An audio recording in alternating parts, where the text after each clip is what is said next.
I'm your host, Jacob Kory. And I'm Matt Pavlic. Hi, and I'm Julian Knab. And we've got quite a treat for you guys today. Here we are Saturday afternoon recording on the heel of Pro Tour Portland, aka Pro Tour Hipster. Pro Tour Unemployment. Pro Tour late at night. Oh yeah, it is 2 a.m. for you. No problem. So there were some announcements today. Kobe, do you want to take us through some of them? Sure. Let's backtrack a little bit. I think earlier this week we had interesting current events. So maybe we'll start the top section called Current Events in Magic History. Matt, why don't you take this one since you seem to have written a quite lengthy rebuttal, and we'll kind of use you as the center point for the rest of the discussion. Excellent. So basically you guys might know a player called Jeff Hoogland, who's been on the Star City circuit for a little bit, and he frequently plays Aggro Loam or 4-color Loam. And he wrote an article on themedry.org. I'm not super familiar with the website, but basically the article is called Leaving Legacy for a Modern Mistress. And basically he explains that Legacy is a very frustrating format, and that he's been consistently pushed out of the format by the consistency of Ponder, Brainstorm, Ancestral Vision, etc. And that his Chalice of the Void-based deck just couldn't compete. And he's moving to Modern because it's the non-rotating format of the future, and there's no objectively best cards, and he's looking to see how it will grow. And basically, it seems like because he can play Aggro Loam in that format, it's actually not too bad. But again, his biggest point is that Brainstorm and Ponder and the consistency that Blue provides is too good, and non-blue decks cannot compete in Legacy. And frankly, I kind of disagree with this entire argument that Blue can't compete. Yeah, so I think he mentions in the article that the two cards really highlighted in the Legacy format, Brainstorm and Force Will, are the ones that kind of steer the format, Legacy format, into a blue-heavy metagame. Now, there's some, I want to say some disingenuity with that, because really all we're looking at when we see like top results is the best performing decks of a given tournament. And in any given tournament, you're obviously going to have the best decks rise to the top. So there is some credence to, Brainstorm Force Will decks being the best performing. But when you're only looking at the top 8 or top 16 results of any given tournament, you're bound to see the best decks in it. So really what he seems to highlight is that you have to play Blue and you have to play Brainstorm in order to perform well in Legacy. And that's a bit of a stretch in my opinion. I think in the Legacy format you've got a lot of strategies that are essentially fighting on small percentages to fight each other. So for instance, Death and Tax is a deck that performs really well against Brainstorm. Brainstorm decks that rely on it, like Fetchland, Stoneforge, that kind of stuff. And there's also Fast Combo. However, Fast Combo tends to also lose to Force Will. So it's a little bit of a play. But if we do take a look at, for instance, the Legacy format as a whole, we do see that most of the decks that perform well have maybe 65 to 70% comprised of blue. Yeah. Or some fraction of blue. Where all the other colors, let's say red and black, compose of 40 to 45. I mean, generally speaking, the way he argues, or at least that's what it seems to me, is like he kind of hit a wall and get frustrated in a way, and now his decision is just to leave the format because maybe it's not his pet deck, but it seems like his pet deck has not been working out for him lately, and he's gonna leave Legacy and is gonna turn towards Modern. But I mean, the kind of argument that you have to play Blue in order to be successful, I mean, you don't even know if that's true. I mean, it's honestly true that some of the very best cards in Legacy are blue, but I mean, there are so many examples of non-blue decks performing very well. And overall, what we should actually be looking at is like the percentage of people playing a certain deck and how many of those people are playing it well and doing well in tournaments. And exactly. That's my kind of problem with him. If he just says, yeah, blue decks are performing so good and making up more top 8 spots than non-blue decks, well, I guess that's just because blue decks are more widely represented in the format. And it's not like reducing your variance puts you like over the top of the blue decks.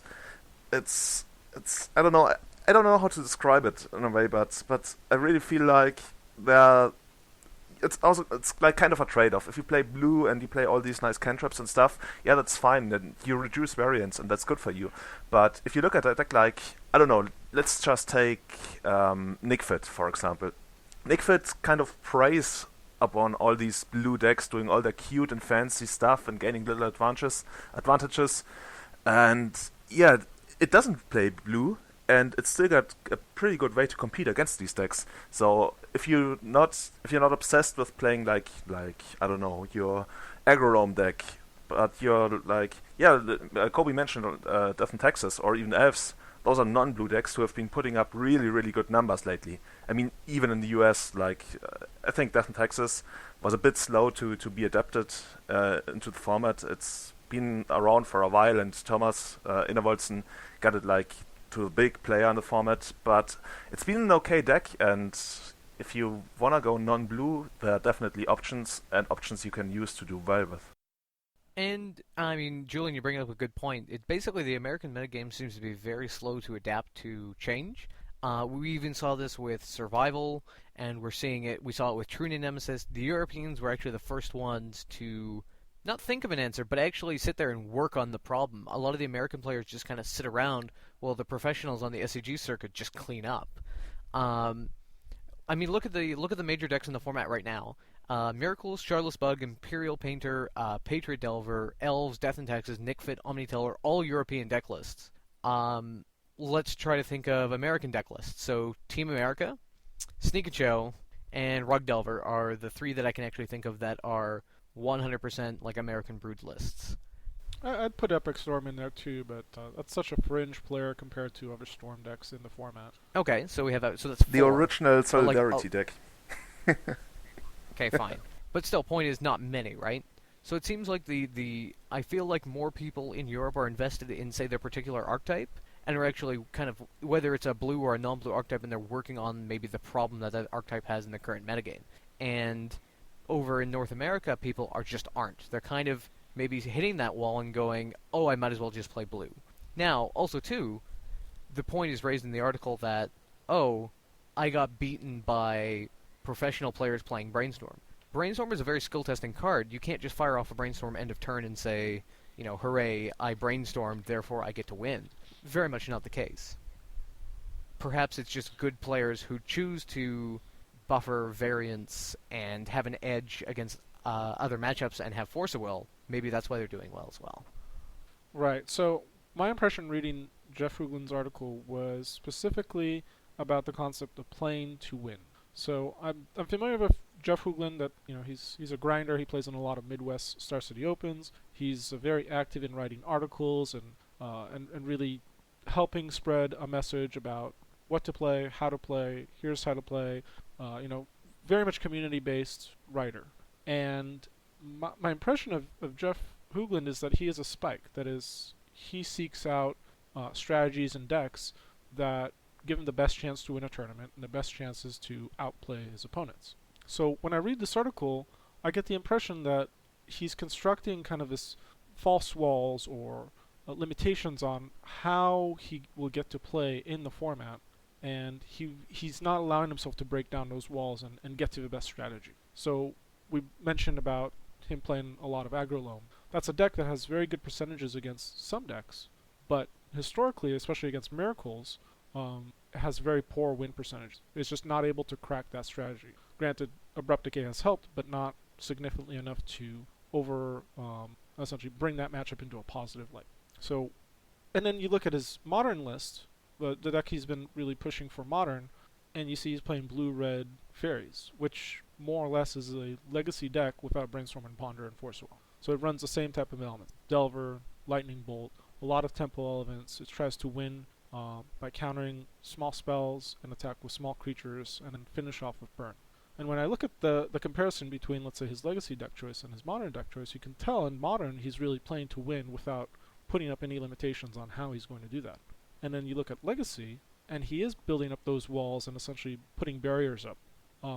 So chiefly, that's my complaint with the article, or my takeaway from the article, about the method he's coming to the spike mentality. And so I'm starting to kind of question whether he's really enjoying playing Legacy. And if you look at it from that standpoint, yeah, it's a valid article. It's just his opinion about the formats, why he's choosing to go to a different format that may be more rewarding or more enjoyable for him. And I agree, like, I'm glad in a way that it was written in such a way that it caused such a community stir, because I think it's important to get people talking about Legacy, and about Brainstorm, and about deck choice, and card selection, but I believe it would have been more helpful for the community to address the other ways to decrease variance and increase consistency that a lot of other decks have.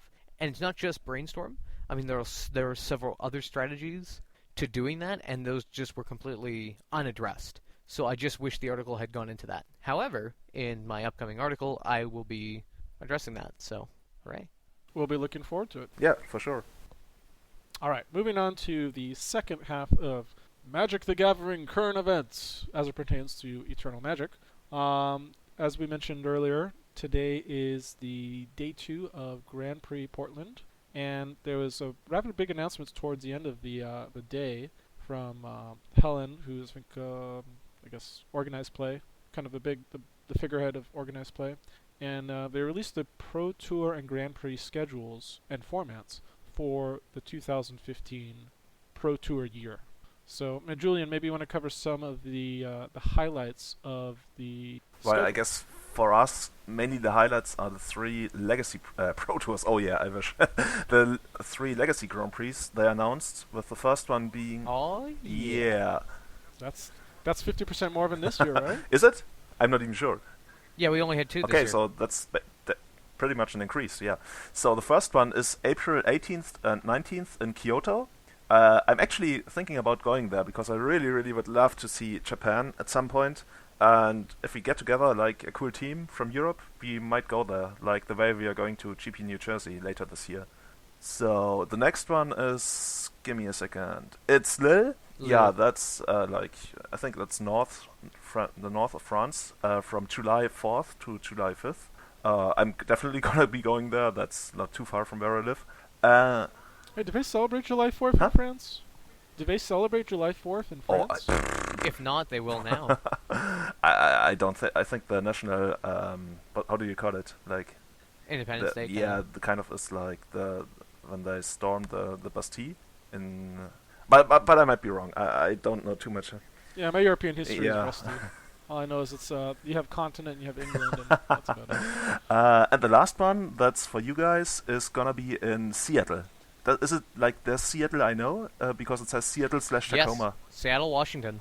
Yeah, so I see Seattle Tacoma, which leads me to believe It's that in the Tacoma. the event will be held in Tacoma, and it'll be called Seattle, so people recognize where the hell And is it's Tacoma. November the 7th to the 8th. So Now, I'm pretty excited about this one. Sorry, Matt, I gotta jump in. no, please. This is the first Legacy Grand Prix on the west coast of the USA. So that is pretty exciting because the Legacy community online has been really hammering Helen with organized play to get more Grand Prix first of all on the west coast, but also more accessible formats, for instance like Legacy out on the coast. So big thumbs up to Wizards of the Coast and organized play for listening to the fans and bringing the appropriate formats to the West Coast. That one's going to be insane. I'm just going to say that because I'm going. I'm sure you're going, Kobe. I'll be there. Basically, I'm sure a lot of European players might come over as well. It'll be great. Tacoma itself, I'll be honest, is tiny and kind of ghetto. Ghetto. Oh, it's ghetto. But Seattle's not far, so you can drive out of the ghetto and into the less ghetto that is Seattle. Or you could even make a trip out to Canada and visit Matt and friends and have a less ghetto experience in Vancouver. Exactly. It should be, I think that'll be a pretty good event. Should be pretty large, I take it. I hope we can crack 2K. My prediction at this point is probably going to be 18 to 1900. Depends on what kind of announcements between Star City or Wizards of the Coast we'll have until next year. Oh, of course. Yeah, we're looking at, A year and a half. 15, yeah, a year and a quarter until this event. So there's tons of things that could come out. You could have new card releases. You could have new organized play between Star City and Wizards of the Coast that may affect the appeal of Legacy. You might have a nuclear fallout. Who knows? Yeah, Legacy could die because they print another turn in Nemesis for 2 mana. Then we still wouldn't care about There's it. a lot of question marks. So I'm pretty excited about this event. I'm planning on going. I'm setting aside time off and starting to look at airfare probably in about a year from now So I mean, to go. realistically, you could also hit up like Kyoto, and then you could go to Bazaar of Moxon like less than a month later, and then like kick around Europe for another 4 weeks, and then hit up GP Lille. Like it's not bad. That actually Like sounds as long like as a you're plan. able to take like 3 months You off. could, yeah, I could actually go to Pro Tour Brussels in April. Are you Wow. qualified? I mean, there's been some changes. Not yet. I Obviously. could maybe qualify for a Pro Tour qualifier. Oh qualifier. yeah, if you make it through the qualifier, you could play in the qualifier. So you can qualify after you qualified. Yeah, yo, dog. I heard you like qualifiers, so we put a qualifier for your qualifier. That way you can qualify for a Pro Tour with a Pro Tour qualifier. Yeah, Wizards of the Coast is doing some interesting things. We'll see how it works out. That's right. It'll probably be bad, and then they'll just change it back. So whatever. Like that Or ever happened. Also, Whatever happened to the Super FNM? Do you guys Oh, yeah, remember they that? cancelled it. They changed the Planeswalker points. yeah. Yeah. That I wouldn't be surprised if that happens with organized play. You know, for Pro Tour when they had leaders. this Super FNM with the best, like 8 or 16, I don't know, FNM players in the entire world, somebody actually did the math, and it was like the people who qualified played more than one FNM each week, and pretty much always like got first or second place or whatever. It was totally crazy. They had stores that ran like 2 FNMs on Friday, and then 2 more on Sunday or Saturday or whatever, and it was kind of rigged, and so they got rid of it because it wasn't really worth it. well, realistically, stores could farm if they wanted to, but I mean, they're really not supposed to. Yeah, no, but like there's no reason to actually try to get there when you know there are people who will play each and every FNM, and they won't play one each week. They will play like 3 or 4 each week, and that's just not worth it. Well, I think during that time, the Planeswalker points could still qualify you. Yeah, for you Pro could qualify for Pro Tour Honolulu. I think 2 years ago. I don't know. I actually know some people who did from Denmark, and you know, qualifying for Pro Tour Honolulu via Planeswalker points, that should have been pretty awesome. Yeah, I think that was like one of the largest ones. It was like, what, 426 players, I think, offhand? Might be exactly right. Who knows? My memory's kind of weird with I numbers. actually remember That's GP why you're an Madrid engineer. in 2010. That was 2,228 players. That was a Legacy It was Grand Prix, wasn't it? Back Mhm. then, it was the largest GP ever. I think it's still the largest. No, not the largest. That was the constructed, It's the Modern largest Masters, legacy. largest, Yeah. for sure. Yeah. Well, even Modern Masters wasn't that large, but I think there's like Grand Prix Richmond or Grand Prix. What are you talking about? Modern Masters wasn't So- that large. No, constructed. Oh, okay. Sorry. So, quick story from GP Madrid. They didn't expect that many players. So during the first 3 rounds, some people actually had to stand while playing because there weren't enough chairs. And they announced that after the 3rd round, everybody who was like 0-3 would be forced to drop because they just didn't have enough chairs. That's insane. Yeah, Yeah. I was glad I had 3 buys. I remember that was the Grand Prix where Mystical was Oh, yeah. still legal. Yes. Yeah. But it didn't wreck the format either. Which I think later that summer, I remember I was on vacation for like 5 or 6 weeks, so I was totally tuned out. There was a ban announcement for Mystical Tutor, which caught everyone off guard. Especially you. You guys, yeah, especially me, because I was, I came back and I'm like, what the hell happened? Do you guys remember what the reasoning for banning Yeah, the Mystical gentleman's Tutor, or agreement. Too powerful.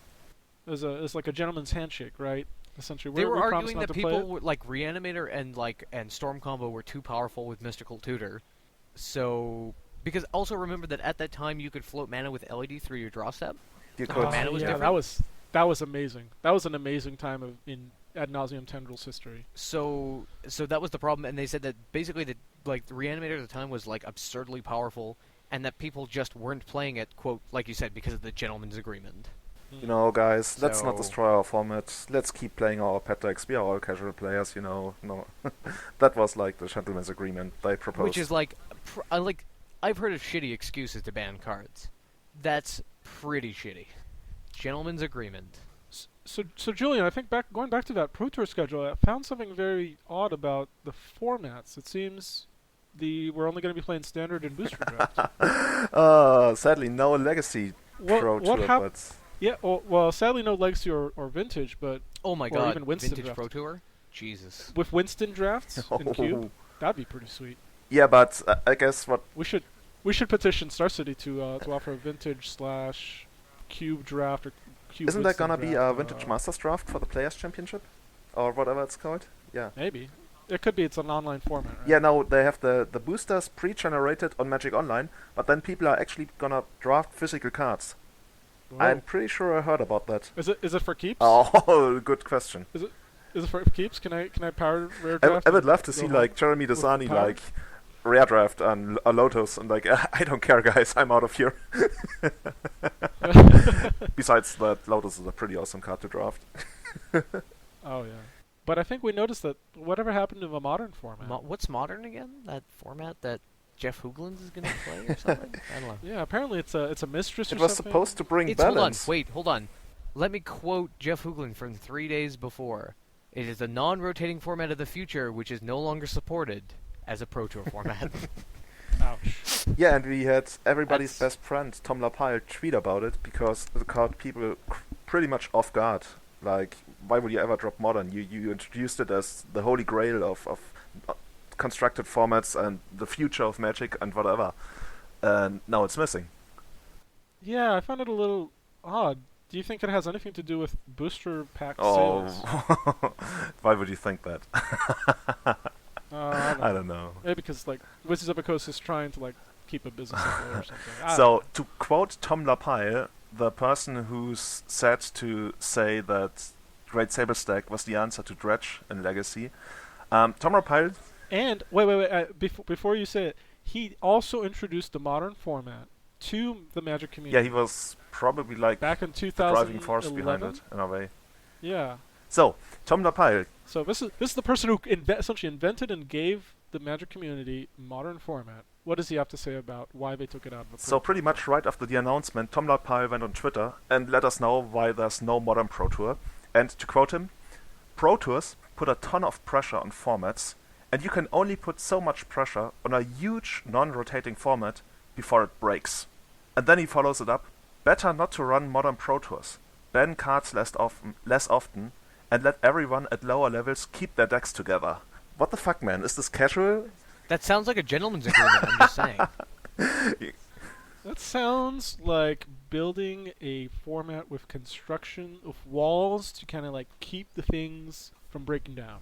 So you know what you could do is you could like, since you're the company, like you could like print cards or something to help the format out, or you could also unban cards to help expand the format. What an incredible thought. Thoughts about this, guys? I just can't help but stop laughing that they printed a modern event deck not 3 months prior, and here they are axing the format. Yeah, when I'm impressed. Like, it's ballsy. Like, when I read his tweet, buy this event I was deck. pretty sure, like, okay, this is like a fake account because everybody knows, like, what's his name, Mike Worth or whatever on Twitter has a fake account of a guy who's making fun of him. So I was like, okay, this must be like a fake account and somebody must be making fun of Tom Lapile. So I read it again and it turns out it was the official announcement. So I commented that I thought this was a fake tweet, and Jan van der Beek just commented right away, yeah, that's the same thing I thought. I thought this was like a fake tweet and this was not for real. This can't be the real explanation of Modern not being supported anymore for the Pro Tour. Well, I'm just hoping Star City keeps the flame alive, the dream alive, with Legacy opens on Sundays. Now I know we've kind of come to Premier IQs also being hosted on Sundays with modern format alongside the Legacy Open. And actually, Jeff Hoogland sent out a tweet, I think about a week ago, kind of comparing their numbers. There were about, I think the Standard Open had about like 500 or so people. Legacy had about 350, and Modern had about 100, maybe to 250. And the unique people playing Legacy compared to Standard was about 250. So that's a pretty large tournament comprised of people only playing Legacy. Yeah, that's very true. And then compare that with 360 or so players, unique players in Standard compared to the other two, and about 160 unique Modern players. That is, the Modern tournament was a little bit bigger, but about only 100 to 150 people played Standard Modern, and about 150 played Standard Legacy. So very interesting to see those numbers come back. Well, I think that reasonably Star City is not going to drop Legacy for one main reason. They have a lot of stock, and if they axe Legacy, those prices go down. I think if we start to see a pattern of like Star City Games hosting a lot of sales, not buying at their events, Like if you notice a trend of they're trying to get lowering rid of the stock, price, lowering the buy list prices. then then you know that something's up. What Mhm. that could be, we can't be for sure of this, but that's how you would know that the Hashtag MTG Finance. yeah. But reasonably, they've got a pretty good gravy train going. They're gonna run it for as long as they possibly So, going back to the announcement, what's actually the main reason to play Modern now? can. You bought all these overpriced staples. You can't. Let's see. There's a Grand Prix. Yeah, in Milan I mean, in as the first season. GPs aside, that's like that's a good reason. But to me, it's always like also like you've got the Pro Tour, and then you've got the PTQ season around it, and Oh wait, no. Back to the announcement. Now that they've changed the Pro Tour qualifier system to a preliminary Pro Tour qualifier, the stores can choose any format to run their store qualifier in the approved format list, which is modern, So- standard. I don't know Sealed about deck. you guys, but I know exactly which format that's gonna be for my local store. It's the one that makes the most money. That's No, gonna be it's standard. sealed. It's always sealed. I guess in the United States it's actually cheaper for stores to run standard, because then they don't need to supply the product. But it is pretty much, it's standard because it's the most accessible. You'll be able to get the most amount of people to play. Or sealed, which means you don't have to stock singles, and all you have to do is buy product and disperse. Yeah, at least over product. here you have to buy the packs from the store, and then you have to buy additional packs to go into the prize pool. So for every like sealed PTQ play, you buy like 8 packs or 10 packs, and maybe not 10 packs, but quite a lot. So Mhm. But it definitely wouldn't be modern because you need both the number of players will be lower, and you need to have a good stock of singles could to it sell be in order to make Legacy money or on those Vintage? events. Just for fun? It definitely can't be vintage, or it might be, but you'll have When like 6 people legacy show style up, decks. it'll be like Yeah. No, but The prediction here locally in Los Angeles, and we have a ton of game shops, is that the average preliminary Pro Tour qualifier is going to have maybe 20 Just people. 20 people. What? Just 20 That people. can't be right. It's comparable to a Grand Prix trial, right? I mean, it's essentially the same type of tournament. You play in a small store tournament. Each store in the area gets to No, run it not each store, once per right? season. Only the advanced stores, whatever that means. Advanced stores, but the same ones that would be able to run Grand Prix Okay. trials. Yeah, but only one per season. And one per season. So essentially, they get to run 4 pre-PTQs per year. Yeah. But the whole system kind of seems like, well, if you really want to be on the Pro Tour, you're going to have to grind it out. But Honestly, to me, just play in Star it City has always opens, felt really. like if you want to You're- go to you- the Pro Tour, you just 13-2 a GP, and that's the way to the Pro Tour. That's right. I mean, it's making it look more and more that playing competitively for Magic, you're better off playing Star City because at least you have a guaranteed prize at the end of the day. Well, I would love to get on the Pro Tour someday, and I think it's still like the very top thing you can achieve. Like going to the Pro Tour. If you've been to the Pro Tour, I haven't been, and I think it's the one thing I really want to do most now, in a way, in Magic. Yeah, I think we had Philip on a couple of months back, and he really mentioned that prior to qualifying, he was all about playing Legacy for fun and competition. But once you get to a Pro Tour, it's like that competition overtakes everything else. It's like you're really playing for that competition and really trying to just be the best player in multiple formats, usually constructed and limited, across a very, very, very advanced and skillful player base. And I think that's really what the draw for the Pro Tour is. But it's just why are they so scared to support Legacy in that manner? I At that guess high level. for availability I don't- reasons. I don't know. I would agree with that. It's also a little bit of a logistical nightmare with I think both the judging staff has a little bit of more issues with Legacy, which I think most of the judging staff kind of knows about Legacy and knows all the rules and interactions with Legacy, especially at a Grand Prix level. So I don't really see why that would be a big, because you're only going to bring L2s or higher for a Grand Prix. So maybe it's just they don't want to, as Samo says, shine light onto the canker sore that is Legacy from the Wizards Brew. I think it's a great format. I'm a biased player. You're just a host on a Legacy and Vintage Central podcast, but yeah. That's right. Yeah. What do I know? Whatever topics do we have for today, Matt? We're gonna talk about our trolliest plays of the week, Charlie's place. or just any sort of plays of the week that we had. Okay. I still can't think of anything. Let I me- did. I'll jump on one. Early this week I played Modern at like a local event. It was still 5 rounds, so kind of interesting to see how Modern has grown locally here. And I was playing blue-red Tron with Through the Breach and Eldrazi and all the fun times. So I was playing a Gifts Ungiven version, and in some of my targets would normally be like Gifts Ungiven for Gifts Ungiven, Ulamog, Through the Breach, and Blast of Genius.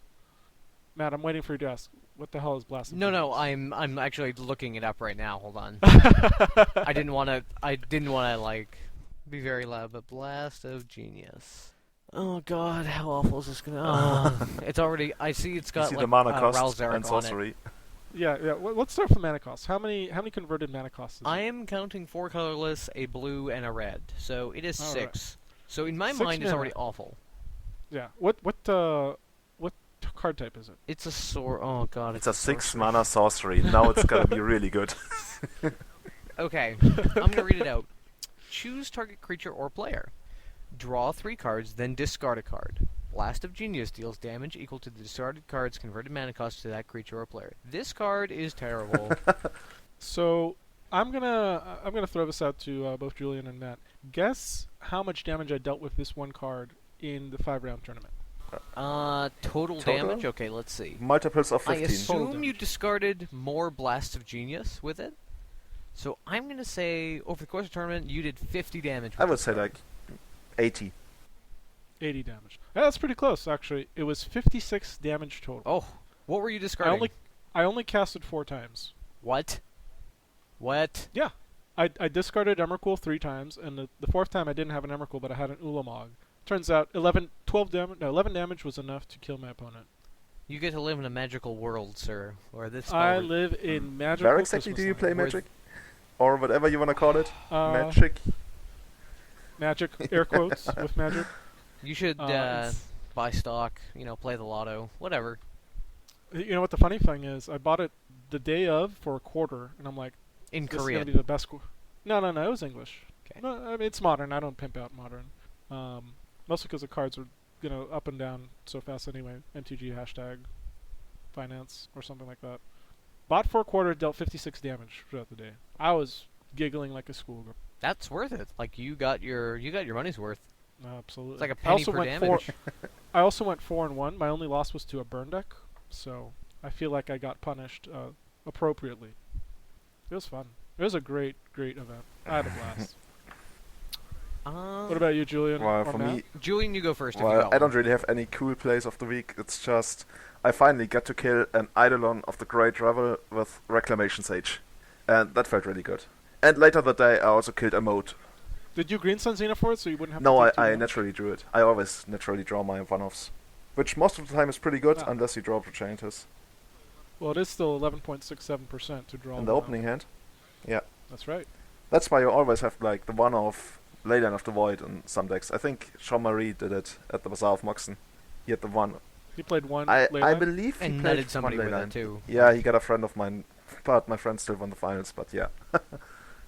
So, Matt, I think the play for me that was probably that a lot of people seem to forget about, especially in like say Deathrite mirrors, like Deathrite Tarmogoyf kind of matchups. I had Tarmogoyf. There was only one sorcery in the graveyard. He attacks in. I block with my Tarmogoyf, remove the sorcery, both die, and he has no idea what's going on. So that felt good. That's not like a trick play. I mean, that's just a play that people seem to forget about a lot. I got to Engineered Explosives against him in Game 2 for 3. I took out 3 of his Deathrite Shamans, so that felt pretty good. And he just looked like Engineered Explosive. Who plays that in Legacy? How could you play it? Like, what's going on? And I'm just like, oh, sorry, dude. Goodbye. God, Engineered Explosives is a very, very good card. And not just because it has Engineer in the title. I mean, it probably does. But I think it's a great card. I remember for a while when Deathrite Shaman was still legal in Modern that I specifically played a deck that ran Engineered Explosives Recursion to deal with like the Jund tokens, with the Lingering Souls. I think it was like a Jundi or whatever, 4-color Jund. And unfortunately it didn't deal with Elves because it was an aggro Elf deck. By turn 3 I was being attacked with 5/5 Elves. Aggro Elf sounds great. I would love to try that. I still want to get Elfish Champion to work because of the Forest Walk. By the way, speaking about plays of the week, not me, but Mark Koenig, whom we had on the podcast earlier. Barra Yeah, AKA Barra. AKA Barra, yeah. Barra. He was playing, I don't even know, was he playing Standard? I guess he was playing Standard. His opponent attacked him with 2 Mutavaults and another creature. So Mark animates his own Mutavault to block, and so his opponent was like, yeah, fine, before blockers, I'm gonna Bile Blight your Mutavault. So I don't know if you guys know what Bile Blight does. No, actually, let me look it up. It's like Yeah. -3/-3 to each creature. with the Yes. same name. I wasn't sure about that, but if you know that this way, okay. Anyways, let's try this again. I actually have the card like on my table. Okay, right here. so his opponent attacks with 2 Mutavaults, some random creature, and so Mark moves on and animates his own Mutavault, and his opponent is like, okay, so before blockers, I'm gonna Bile Blight your Mutavault. And turns out that was a quite bad deal for his opponent. He like 3-for-1 himself, because Bile Blight is an instant that gives -3/-3 to target creature, and all creatures with the same name. So this guy basically took out two of his lands, and lost one of his removal spells just to kill Mutavault on Mark's side. So that was like a pretty huge blowout. Yeah, that's pretty good. I also trolled people on Magic Online, like earlier this week, because the new client has this kind of strange feature where you can actually see who's like in an 8-man or a 2-man queue. So you pretty much know what you're gonna be facing if you played this guy before. And I don't really like it, but I had to take advantage of it at least sometime, because, I don't know, it kind of feels good to troll people. So I was playing against this guy. Hey, gamers got a game. Yeah, Right? I mean, Gamers yeah, I got a mean, game. most of all, I'm on Magic Online to become a better player, or just like test out new cards. But at some certain points, you're just like, okay, whatever, let's just join this queue with main deck surgical extractions and mindbreak traps and whatever. So I'm playing against this guy, and he's on Oops All Spells, and I actually lose a match against him, and I mean, he wasn't really a dick about it, but I think he made a stupid comment that, and I was like, okay, let's go on and fuck this guy. So I joined the queue again when I see that he's in, and I actually have all my hate in the main deck. So he goes for it on his very first turn, and like, I mean, you can disrupt Oops All Spells in so many ways. You can extract the Necromobas, or you can extract the Dread Returns, or whatever. So I waited to the very last moment when he had the Dread Return on the guy, on the stack, and then I extracted the guy, and he was like, come on, seriously? He was so pissed, but oh man. I mean, I feel guilty for it, but it felt kind of good. He went on to really hate on me and send me messages and whatever, but so... I mean, come on. I think this feature is just You're gonna stupid. post all of them as tweets, right? That's not the kind of guy who's on Twitter. But if you are on Twitter, you should follow Salty Losers. It's a collection of very pissed off opponents from Magic Online. Very worthwhile account to be following. It's great. You should also follow us. That's Eternal MTG, right? Oh yeah, that's right. At Eternal MTG. Do we need to The, say that? Do we assume that people don't know what our Twitter is? I guess we just did. Maybe we can convince someone to join Twitter and then follow us after listening to this episode. Holy crap. We have over 200 followers. What? Yeah. That can't be true. 200 people spend their time. No. listening to us? We have 194 followers. No. Oh, that's right. Because we have 5 of us. Oh, plus, sorry. Yeah, fine. Jacko. Yeah, that's right. That's right.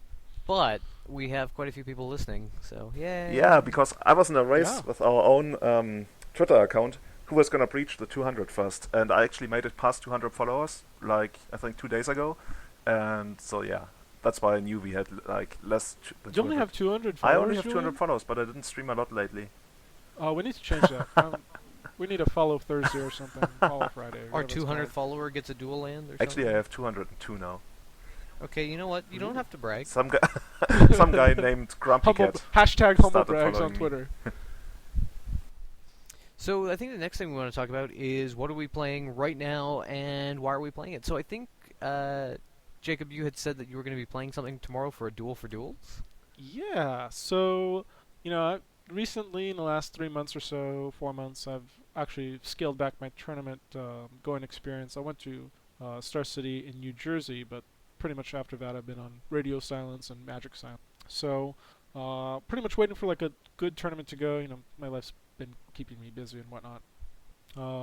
And my current kind of like take on the metagame and what I kind of want to play and what I want to, how to win, because it is a playset of duels for top 8. So you have your choice of any playset of duel at the top 8. And then, I'm like, what, 9th and 10th get, like, Badlands Plateau, or? Exactly. Wow.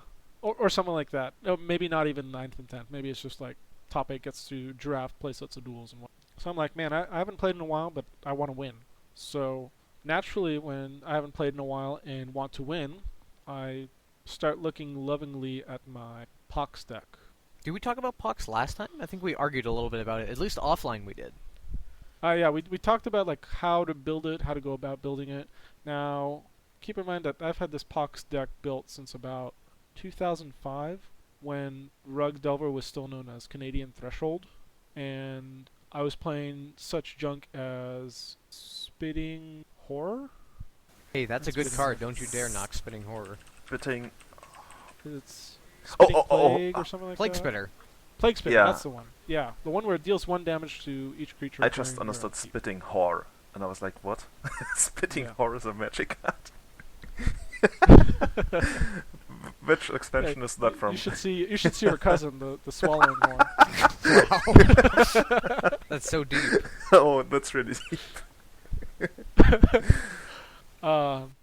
But Pox is kind of like it's a deck that you play not to have fun, and definitely not to provide your opponents with fun. It's a deck really to muck anyone's day. And to pimp So- out, actually. And to pimp out, which, thank God, M15, Wizards had the insight or foresight or generosity to print Urgborg, Tomb of Yawgmoth in the set, and naturally Korean is one of the printed languages, so I got to update my Pox deck with Urgborg. So based on that premise, I put together my my old Liliana Rack Pox deck, which is really centered on the actual card Pox. You're playing three- true Pox? Bonafide true Pox. Don't 5th play a edition fourth white line. border Korean Pox. Not quite. Not quite. Still playing Ice Age, mostly because it's impossible to find people selling 5th edition Korean Pox. It's not a card that people seek out. But the whole strategy with Pox really is you utilize Pox as a card advantage, or rather, you utilize Pox to minimize card disadvantage. So you ideally want to cast it when your opponent has a number greater than 4 in their hand, number of lands, or number of creatures. And that allows your opponent to lose 2 cards to your 1. So the idea is, don't play more than 3 lands, don't keep more than 6 cards or 3 cards. Well, it has to do with the rounding up feature of Pox, right? Rounding down. Sorry, rounding down, yeah. So the idea is, you play it whenever when your opponent's at an odd life total, so they lose 1 extra life because of a round down feature. You want to avoid even numbers because that's when it maximizes the effect. And then in conjunction with the rack, in order to deal quick damage after the Pox effect. So Pox really is just a big burn spell a lot of times. So, but that's not really a competitive deck. It's more of like a joke kind of muck. It's a spoiler deck. I believe Reed Duke was so actually I- playing Pox in like. No, but he was trying. Just trying? That's the difference. No, he wasn't playing Pox. He was playing a small Pox, and I think there's a difference. Yeah, that's true. Like you're playing Pox. full blown. He was playing a small Pox.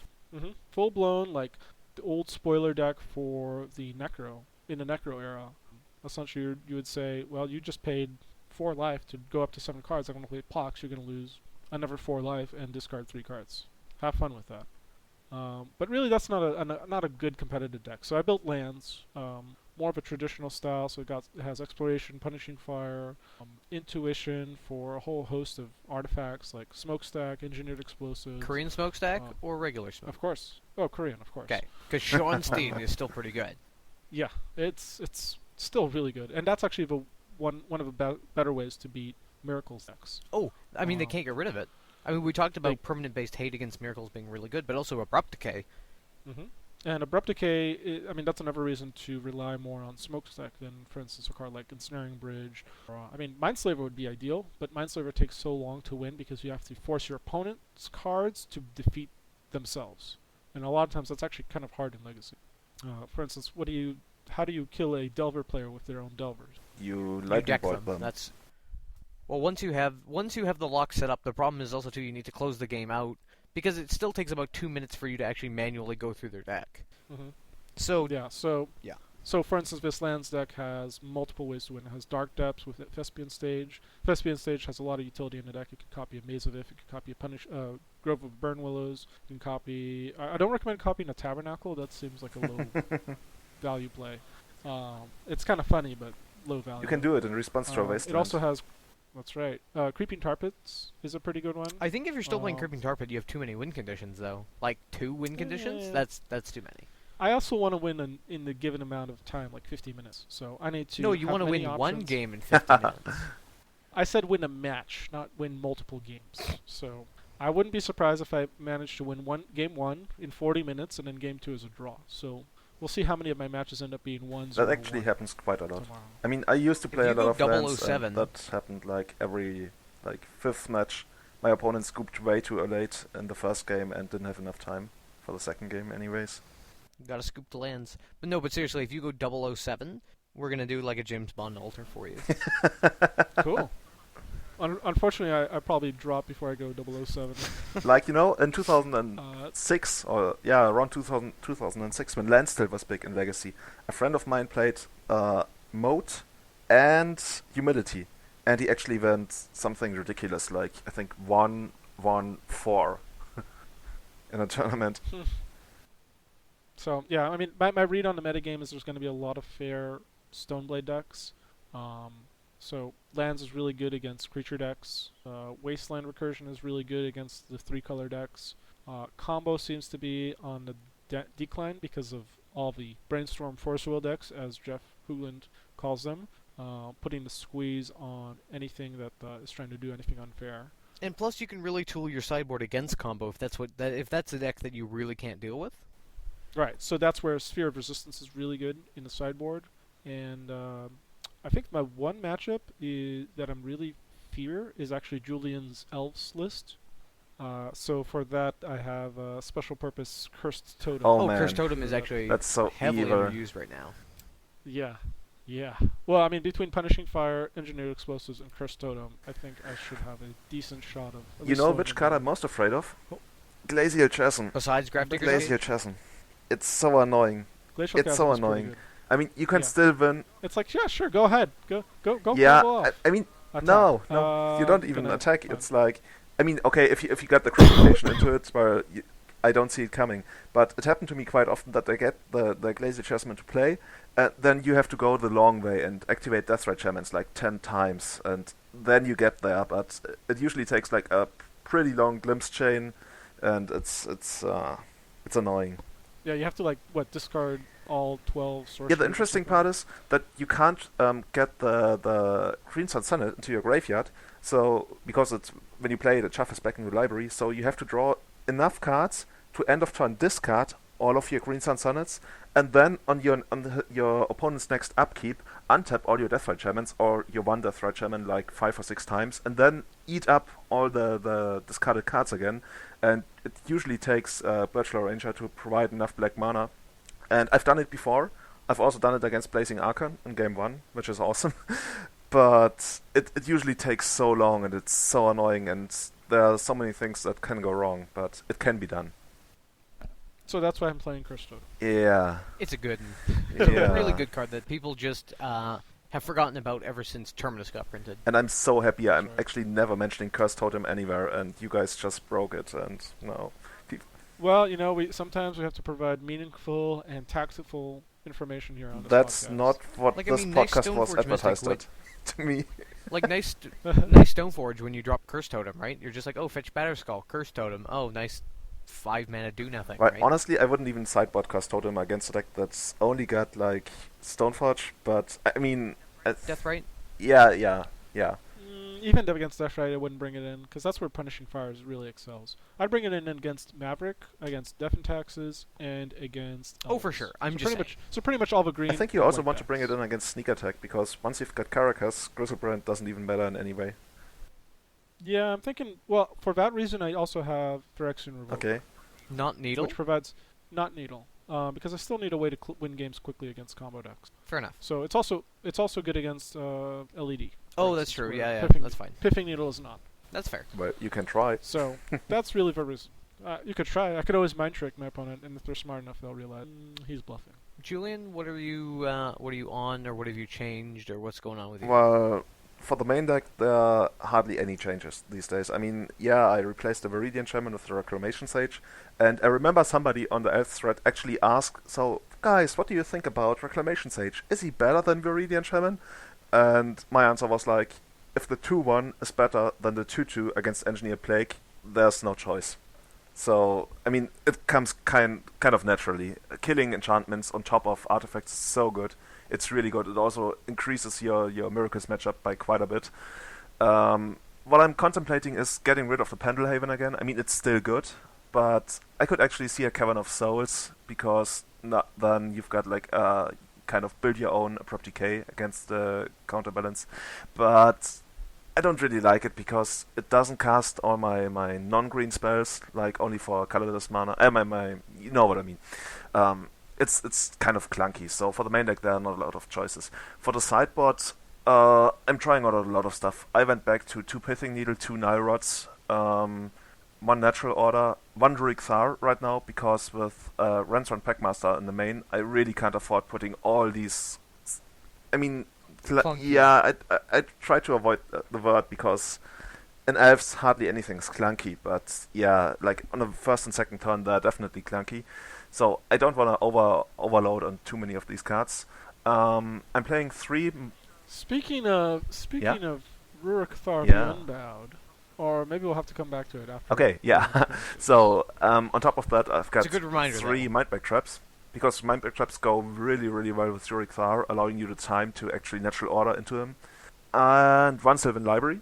For now, that's like one of the flex slots that I always change around.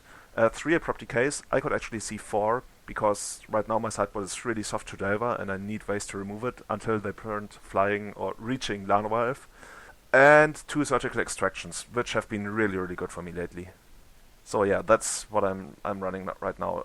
I've got the second Birchal Ranger over the Llanowar Elf, the Singleton Llanowar Elf I used to run, just because it felt better lately, and like I've been growing really fond of machine gunning Deathrite Shamans, and for most matchups, because I've got Rensron Packmaster now, I often side out all the natural orders, so the mid-range grindy plan becomes a thing again, and that involves activating Deathrite Shamans as often as possible, so maybe Virtual Ranger is better, but that's like a choice you can make, you don't have to. I mean, I've always been a fan of elves. I played them probably since about 2009 on and off, so I always go to you for my elves tech. I saw for a while you were running Lightning Bolt in the sideboard. In the sideboard? No, in the main deck. Yes. Main deck? What? Okay, this story time. I think we actually did that on the last podcast, right? We did, yeah. Oh, okay, then I must have missed it. So, Or refer back to our last episode to hear more about Lightning Bolt. In elves specifically. against combo. So, right now, well, what I mainly wanted to talk about is just like a few decks that I was working on. I've talked about Rug Midrange for a long time, so I'm not going to talk about that one. It's not as good as I thought it was, so I'm going to leave that alone for a while. I've been playing some Bug Midrange lately that's been really, really fun. Just basically playing like Deathrite, Snapcaster, True Nemesis, Tarmogoyf, playing some Sylvan Libraries, Abrupt Decays, Disfigure, Brainstorm, playing 2 Creeping Tar Pits main, Garruk Relentless, and Jace, and then running a full 4 Thoughtseize, 3 Hymn to Torok, 2 Toxic Deluge. And it's been pretty good. No Force of Will in the main. A lot of people really expect it, but I'm just running 4 Force of Will and 2 Flusterstorm in the side, and it's been pretty good. I'm going to be trying Esper Delver again. Grixis Control, which I am now calling Lower Frisia, Team Lower Frisia, because the flag for Frisia is the Grixis colors, and the naming convention for Legacy is awful.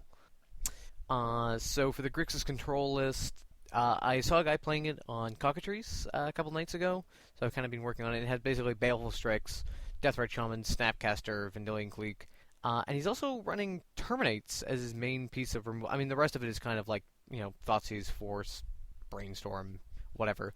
But Terminate was actually the card that I had forgotten about for a long time, and Terminate's really, really good. Instant speed, unconditional, destroy target creature, can't be regenerated. And I think there are definitely times as of late where the The bug players are playing Tombstalker or something, and you actually just can't get rid of it because your abrupt decays just don't get there. And if you're not running white, you don't have swords. So terminate could be something that people, or a Grixis control list could be something that people maybe just haven't thought about. Because I think a lot of people, when they think of Grixis, they really think of Young Pyromancer. And I don't know, I really don't like Young Pyromancer right now, just because Zealous Persecution and Golgari Charm are still pretty heavy in the format. So. Wait, you mentioned terminate, not terminus? Terminate. I did say terminate. Good old terminate. For a while, I was thinking wait, the creature-based deck is playing terminus. Why would they do that? Now it finally clicked. Okay, as soon as you mentioned Grixis, I'm like, got it. Yeah. I'm splashing terminus on my Grixis deck. Yeah. So good. But I mean, I did lose a game to, terminate, Snapcaster, terminate. And I was kind of like, oh, I see how it is. And then the last list, I think I've talked about the Thopter Humility list for a little while. And a lot of people have kind of said, no, why would you play that deck? It's really awful. Because basically what I was trying to do is troll judges with it. Because basically if you know your layer interaction, you know that a Painter Servant comes down, paints in layer 4. Magus the Moon, I think, is layer 5. And then layer 6 is your Humility, everything gets mucked layer. So basically what I was thinking about was, why don't I run a deck with Painter Servant, Grind Zone, and Humility? Also, I wanted to beat up on Burn, so I'm running Energy Field and Rest in Peace. Actually, and the Thopter Foundry. What you could be doing, which would be kind of fun, is have Humility and Painter Servant in play, as well as Grindstone, and then, at your opponent's end of turn or whatever, you're gonna be well, maybe at least I'm gonna mill some good card of yours. I'm just gonna activate Grindstone. Your opponent is like, sure, go ahead. Oh yeah, you run the, I wonder how many I can get off of this thing. Oh no. And then he reveals Oops. a land and a creature, die. and he's like, okay, I'm gonna stop. And you're like, no, these have the same color, I think 100% I will definitely do that. If I played this in real life, that's happening. It also plays a Thopter Foundry combo, because who doesn't love creating Thopters under Humility? And you get to gain life. Wait. There's still 1/1s, right? There's still 1/1s, but you get to gain life. Alright, so it still triggers the sword. Oh, yes. Hey, are you running 4 Enlightened Tutor in this deck? I'm running 2 Enlightened Tutor, 1 Transmute Artifact, and 2 Tezzeret the Seeker. Okay, that seems to be about a good mix. Why not muddle the mixture? Because this is a I haven't legacy gone that podcast. deep. Yeah, muddle the mixture's pretty good. It counters any removal on your artifacts, or it tutors for all the combos. So, also, too, people are really people are just dying to burn. And reasonably, I mean, even with Miracles, if you're not kind of getting down counterbalance and your opponent gets good draws, the burn matchup doesn't always go favorably. So I think a card that a lot of people have forgotten about is Energy Field. Just play Energy Field. They have no way to remove it. So, think about it, guys. Fair point. Pardon? And fair point, and there's certainly only in the sideboard do you really have to worry about Power Blast, Red Elemental Blast. Yeah, and I being think an a lot of the issue there. burn decks really aren't running Power Blast. They're running Smash the Smithereens and Searing Bridge, Searing Blood. They've got other things to worry about, and they play Vexing Shusher instead, because Vexing Shusher is that much better against Miracles, and Energy Field is just KO. So, I mean, especially if you can run Energy Field and you're probably playing Rest in Peace in the sideboard anyway, why not? Seems real good. So, just my kind of 2 bits right now. I'll include all the lists in the show notes, though. And then somebody actually plays Flaring Pain and gets you. I lost to it. I can't do anything. When with I was that. playing Lance, all the Goblin players stocked up on Flaring Pain, and turns out Magnetic Chasm and what as the Maze of It Maze and of everything wasn't that good anymore. Or Armageddon. That's where you actually have to have Zeron Orb. So Or Armageddon. Armageddon's pretty good though. yeah, I was mixing around with a New Horizons list. I don't know if you now some of you might this might be a little bit. Oh, I love this deck. I love the New Horizons list. Now this might be a little bit deep for you guys because this was kind of about 2009, 2010. But if you were playing around the time, you might remember the Knight of the Reliquary, Terravor, Armageddon deck, basically. Tarmogoyf. There's also Tarmogoyf. Oh, there was in there, Tarmogoyf too. as well. Okay. So basically, the whole point is you attack their lands as much as possible through Stifle and Wasteland. And you play Armageddon. So it's like an old Terrageddon style deck, and you play Mox Diamonds. However, you can also just run Deathrite Shamans as well and Noble Hierarchs, because why not? And nowadays, I mean, at that point you play Greenstone Zenith too, so you can search for Terravor, oh yeah, Knight of the Reliquary, Tarmogoyf, Deathrite Shaman, Noble Hierarch. oh for sure. And then you get to play like Tabernacle, Thespian Stage. I'm playing Ghost Quarter, Riftstone Portal, Dark Depths. Like, I really like the look of this deck. I don't think this deck is actually that good, but anytime you get to play Ravages of War, you get to smile because you're like, all your lands are gone. And Armageddon is incredibly good against Miracles. And if you get your Terravore Swords to Plowshares, you get to gain 36 life and draw so deep with Sylvan Library. Now that you mention it, I would actually love to try Armageddon in Elves. It wouldn't be terrible, I don't think. Yeah, maybe I'm gonna brew something up. Couldn't you run Tsunami? Tsunami? Yeah, Tsunami's a green Tsunami's card. not as cool, Destroys. Yeah, I Destroy know, all but islands. that's not as good against Miracles. Well, it's effectively You the need to same get rid of thing. the planes, Actually, it's though. not the same effect. It's like you only kill half their lands. You could play Flash Fires. How much mana does that cost? Destroy all planes? But then you What? don't get rid of Destroy their all planes. islands. If only there was This a is card really that All killed right, all fine. the Well, I guess lands. we settled. We have to play Armageddon. Yes, or Ravages of War, whichever. But what is the German name, Julian, for Armageddon? Oh, I know the translation, but I don't know what the magic card is called. Give me a second. It's so delicious. It's actually, I believe I was told it translates to. Oh yeah, I got it. absence of God's light. Okay, the German name could be wrong. is Götterdämmerung. Yes, very good. Oh, It's pretty much so good. what Armageddon means. What's Brainstorm in? I think in everybody German? knows what's brainstorm in German. It's Gedankenwirbel. Oh, What about Mox Diamond? Diamantenmox. Oh, keep talking, Julian. yeah. Let's. I want to try an experiment here. What's Jace the Mind Sculptor? You know, I would actually have to look that up. Mind Sculptor. What? Chase the... Okay, give me a second. Oh, here we go. Learn to spell. Jace the Mind. Ask me again. What is Jace the Okay. Mind Sculptor in German? It's Chase der Gedankenformer. Gedankenformer. Ooh. I think we're onto a thing here. Brain or mind have some pretty funny things. How about Mind Mind Bomb? Bomb? That should be good. Yeah. Give me a second. Oh, okay. Erinnerungszerstörung. Is that easy for you Hard. to pronounce? Yeah, of course. It sounds It's- pretty complicated. It means How about, destroying your memories. Thoughts? Thoughts? How about Thought Thought Lash? Lash. Sometimes they get creative with the translations. Gedankenopfer. That Ooh. How about Mindstone? minds. Are you having fun? What? I'm having a blast here. Gedankenstein. What about Sylvan Safekeeper? Oh my god. Okay, Bewahrer des Waldes. That's Hmm. Olerada, by the way. This is great. We should actually have a section This that's is- just actually Julian pronounces German card names. What's the craziest German name? So, for a to magic me, card? that's still Dreiningwalk. Dreiningwalk is saugende Wellhornschnecke. Hold on, I'm looking this up. Jesus, that is a long one. No, actually, What is it called? What is Mind? What about Mindslaver? Gedanken... Oh, give me a second. Yeah, Gedankenversklaver. Ooh. So, actually, the craziest German name is whatever it's called. Ren's Run Packmaster? No, you got me. Ren's Run Vanquisher. That's so stupid because it doesn't even make any sense. So, the English name is Ren's Run Vanquisher, and the Yeah. German translation is Überwältiger aus dem Zaunkönigrevier. I have no idea what a Überwältiger is. It sounds like it has Death Touch. Yeah, or it's an something. elf, and you have to reveal an elf from your hand. Oh my god, the text has to get smaller in the title to fit it all in. I love it. Yeah. It's almost. Wait, is it more characters than the Tabernacle at Pendrell Vale? Yes, Probably. I believe so. I'm kind of curious. It's like, what, 12, 15, 12... 29 letters long. I mean, this one's 32. Jeez. Okay, do This- Ren's Run this- Packmaster. Do it. Do it. Okay. Give me a second.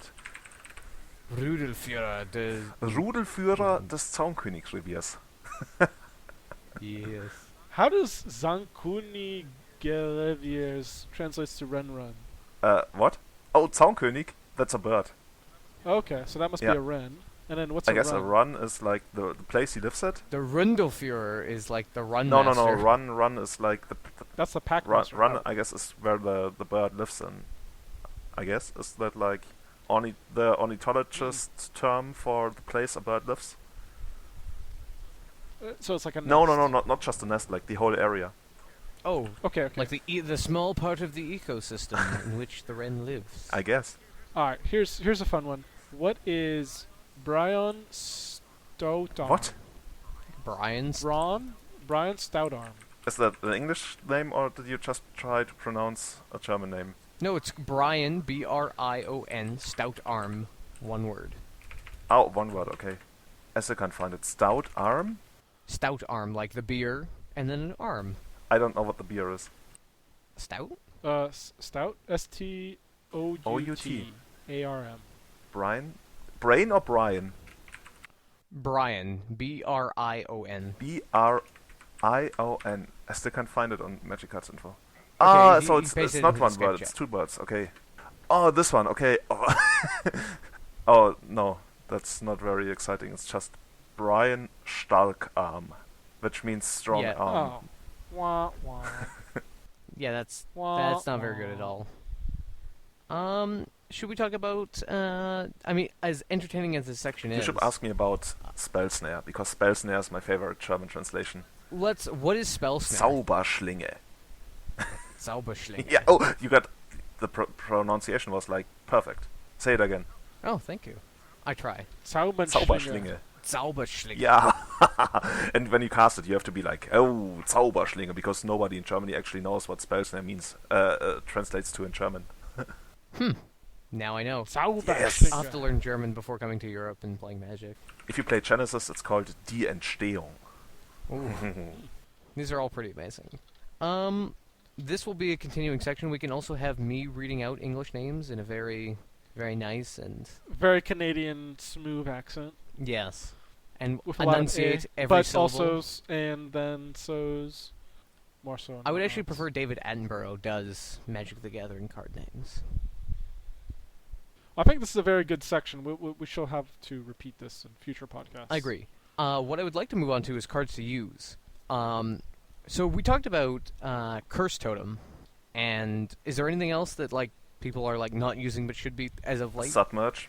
I really don't see enough submerge these days. Rough and Tumble? How would you like some Rough and Tumble? I think Engineered Explosives is also a pretty good one. Yep, I would agree with Engineered Explosives. Croson Grip still. I don't see enough people running that card. Dark Confidant, still good. Sylvan Library, Still not being used. also good. I mean, I could say Blood Moon, but I think we keep beating that dead horse over and over. I think again. enough people have finally caught on. I think once you yell it for like a year, people are like, oh. To me, maybe we should Planeswalkers do in something general. about that. I feel people should run more, Planeswalkers in general, more for sure. Planeswalkers. Would I be out of line of saying Grizzlebrand needs to see more play? No. Actually, they just printed the GP promo for it, so no, you don't need to play it. Is it beautiful? Ah, sweet. Yeah. Really? I think the art looks a little better. It's comparable.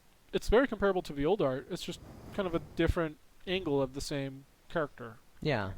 I think the only point against it is it's going to be in foil, and it's And going to be in the new frame. see, yeah, what do we call this frame? Like the new frame, or is it just the new frame? I think we'll call it New Frame 2.0. The newest frame? The latest frame? The anti-counterfeit frame. The square frame? It's pretty square. I'd call it the square frame. No, because I think the old frame is the square frame. No, but the old square is the good frame. Like, there's no other name for it. It's like the only frame. It's the frame. We'll call it Alpha frame. Sure. How about that? Alpha frame. We could call it like M15 frame. Loses all it's all character, but tells a story. Tells a story of like Oh, Chinese counterfeiting and... Yeah. There was actually some news about a couple weeks ago from the brand manager for Magic the Gathering, where they acknowledged that counterfeiting is a serious problem. And to that end, they have apprehended the counterfeit ring that brought them to the U.S., as well as gotten a cease and desist order on the Chinese manufacturer that was Really? producing them. So, round of applause to Magic the Gathering and Wizards of the Coast for actually cracking down on the counterfeit. Actually, I'd like to congratulate the Chinese government for actually, like, carrying out that order. Just saying. Yeah, that is true. It does have to be. You have to move a mountain in order to do anything in China. So, like, somebody, like, grease some palms or somebody knows somebody. So, I want in on that hookup. Just saying. Plus, you'll get a better access to actual legitimate Chinese Magic cards. That too. I can be, like, Sean's conduit for, like, T-Chinese stuff. Oh, so we're going to also do a section on IKEA? Oh, So right. that So, was like a serious note. Rurikthar the Unbowed. Somehow we got into the subject of IKEA furniture earlier before the podcast. Our own esteemed Matt Pavlic has left the nest, so to speak. Everybody applaud. Yay! You know, Matt, you've got people all around the world applauding for moving out of your parents' basement now. Correct. No, it's actually kind of sad, because the first thing that I said when I went to the new place was, my pool at home is twice this size. And, Your poo at home? Pool, like Pool, okay. like an in-ground, like, swimming pool. When I went to go look at the place, it's one of the only places in the area that has a swimming pool, because when you pay good rent, you get good things, right? Isn't it, like, frozen half the year in I was Canada? just Oh, about it's to ask. inside. It's inside, and it's very nice. Like everything in Canada No. is inside. Because you can't go out, because That's you would very either nice. get eaten by a polar bear or freeze to death. How did you know? Right. It's like know a 35 lot of degrees stuff. right now, so it's... 35? Is that in centigrade or Fahrenheit? For Julian, it's in centigrade. I choose not to transfer it to Fahrenheit for you. Actually, that's I see. pretty hot. 35 is pretty toasty. It's pretty toasty. Oh yeah. It's really toasty. It's like a third of the way to water boiling. Thanks. You're a friendly engineer. Yeah, so point being, I can So- now play Magic whenever I want to. Yay! Does that mean you're going to be installing Magic Online and playing Oh, in God, your no. underpants? God, no. Oh, Never installing So you Magic. still have a sense of Because principles only a about crazy how to play person would Magic. be up at like 3:30 in the morning in his underpants and talk about magic. See, I actually don't mind playing on cockatrice because it's free, but as soon as I have to start paying for something. So if the fans want me to, let's put it this way. If people donate to buy me cards, I will make a stream and I will play Magic Online. Conversely, if you want to play with Matt Pavlic at 3 in the morning in your underpants for free, make sure to send him an email, and I will be providing his personal email and cell phone number. Give him a call. Say, Matt Pavlic, we want to play with you on Cockatrice at 3 in the morning. You know, next time you log in, you've got all these open games. Matt Pavlic, please join, please Matt, only Matt. Yeah, that's what's going to happen. So back to the IKEA furniture. That's a line Right, I've so never we expected were discussing- on this podcast. We're discussing what furniture Matt may need, and I brought up the subject of the Hemnes bookcase. Which I And Matt asked- obviously have on my list to buy. So Matt asked, well, that should be pretty easy to construct. And I said, yeah, I put it together no problems, except for one hitch. The top plate was bowed because it was built in a place that had humidity. And in California, obviously, there's no humidity. We don't even have rainwater. So that sewer pipe lost all of your drinking water. Goodbye. That's right. Very true as well. Current events as well. So essentially the wood was unbowed when I put it together, and I couldn't put it together. The hole that needed to fit with the wood peg that you screw together with the Allen wrench, and then turn the instructions over and realize you have it all upside down, was off by 2 inches. So I actually had to use force to put it into the hole. Did you use mass times acceleration there? What? Force? No? You took physics, come on. Which is all to say that I had the help of Rurikthar help me put together my IKEA furniture. Can you imagine Rurik Thar working at IKEA and talking to people? Oh, Okay, yeah. I think you need this shelf. This would make a very good atmosphere in your room. Please buy this. You realize that I need a shelf for all my cards, so it's like the ambiance of the room as well, right? I think you need to incorporate a Rurikthar into this bookcase. I think maybe I'll get some paint and paint a little Rurikthar on it somewhere. You can never paint a little Rurik Thar. You can only paint giant Rurik Thars. I'll paint it on the wall just for you. On the entire wall. Like, how big is Rurik Thar? What do you think? Oh, I think he's a 6'6". That's like... I have no idea. he's a 6'6", so I figure he's probably Well, he's like at least 6 times the size of a you mean like 6'6", like as a creature? I thought this was like Yeah. some crazy American measurement. He's like, Oh, 6'6" would be 2 meters. Ah, okay. No. 6'6" would be like, yeah, 2 yeah, just about 2 meters. That's right. So looking... I was thinking like 6 feet is a meter, but No, but then you're I'm just American wrong. and I don't know the metric system. Looking at the picture, he's at least like 4 meters or 5 meters high. Oh, probably. He's got these I would probably agree. He's human like the skulls. size of a Tyrannosaurus Rex. I think that's larger than 5 meters, but I'm not sure. No, I think they said they're like Actually, about actually, 15, you might 20 be feet right. tall. No, I know I'm right. It's fine. I know I'm right. Okay. Yeah, I think 6 times larger than a human being is probably appropriate. But also, Considering a human being is a 1-1 and a Ricktharis is a speaking of 6'6". T-Rexes, they're actually filming Jurassic World right now, I think it's called. So I'm excited. Anything Jurassic Park related, I'm in. Well, we'll have to request Sam incorporates Jurassic March into the. We'll have him spare no expense. Oh, that was so awesome! And I was That's at by the way, Tyrannosaurus Rex is between 12 and about 12 meters high. I just looked it up. 12 meters high? Oh. Oh no, 4 meters high. No, Does that mean that- oh, I'm so stupid. I'm bad at reading. 12 feet. No, you no, mean. no. Yeah. He's 4 feet. meters high and about 12 meters long, with his tail Okay. fully erect or whatever you want to call it. Oh, baby. When I was at Prague Eternal, we had this kind of it was a good hotel, but it was behind a very big fence. So every time when we were leaving the whole area, we had this huge door that was like 3 or 4 meters high open up while we were sitting inside the car because they got some wireless transmission, whatever. And my friend, he was always singing the Jurassic Park soundtrack. Or like whistling it. Dun, dun, Dun, dun, dun, dun, dun, dun, dun. Oh, that was so awesome. Yeah. That was like one of my best memories of the entire tournament. That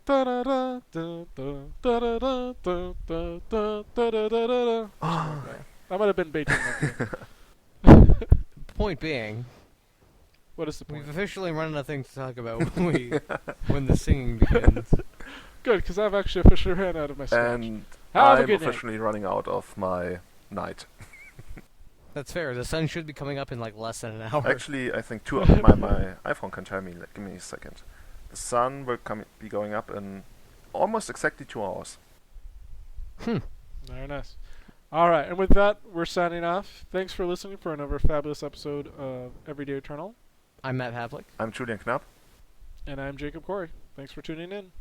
Feedback is always appreciated. Email us at everydayeternalcast@gmail.com. Like us on Facebook at facebook.com/everydayeternalpodcast or follow us on Twitter at eternalmtg.